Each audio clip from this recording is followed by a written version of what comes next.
you are probably guarding a hole in the ground right now. I Yeah. mean, we all are, honestly. Yeah, that is definitely true. Right? Like whether it is a savings account you are too scared to touch, or maybe a degree you never use, or even those premium digital tools you pay for but never actually open. Oh, yeah, the ones that just sit on your desktop. Exactly. Yeah. You are basically sitting on a pile of rocks. Yeah. And that is the provocative argument we are unpacking today through this classic fable called The Miser and His Gold. Right. Our mission here is to really figure out why we prioritize the feeling of ownership over the actual benefit of using a thing. Yeah, it is a fascinating look at human psychology. So the source material centers on this man who sells literally everything he has just to buy a single lump of gold. Wow, everything. Everything. And then he just buries it in a secret hole in his garden. Naturally. Right? And he goes back every single day just to dig it up and look at it and then bury it again. Like, he is not spending it. He is just, witnessing it, I guess. I mean, we have all been there, though, right? I feel like it is the ancient version of doom scrolling through your banking app. Oh, totally. You are not planning to buy anything. You're just checking the number to get that little hit of dopamine that says, I am okay. Right. Just looking at the number. Yeah.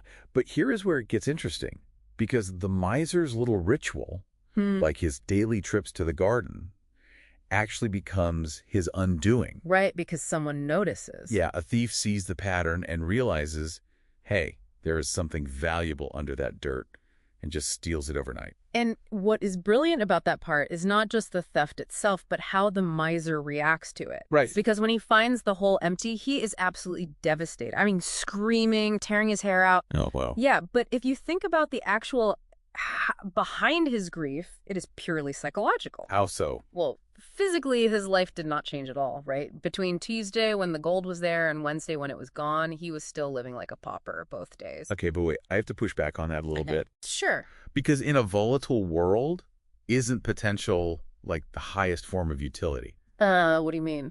I mean, having the gold in the ground means I could buy bread if I were starving. Right. Like that potential is my safety net.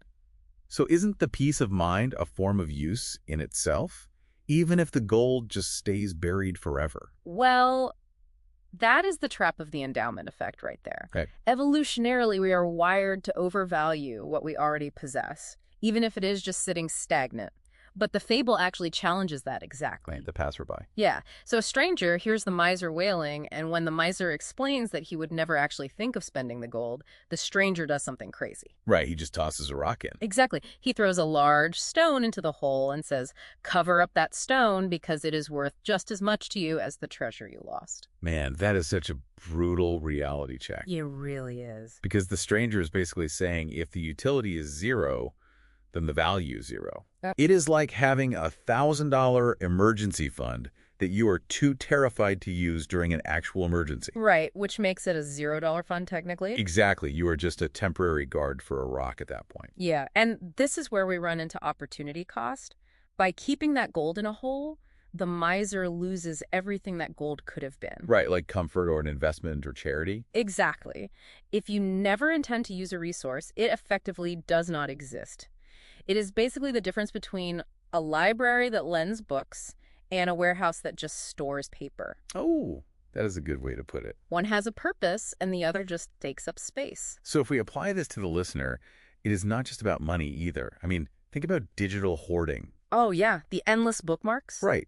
How many of us save articles we will literally never read, or we try to master skills we are too intimidated to actually apply? So many of us. We are just accumulating potential but never realizing it. We are guarding the hole instead of using the treasure. And it is about moving from that mindset of accumulation to one of actual utility. Right. If the value of a possession is only in the idea of having it, then yeah, a rock is functionally identical to gold. The action you take is the only thing that differentiates them.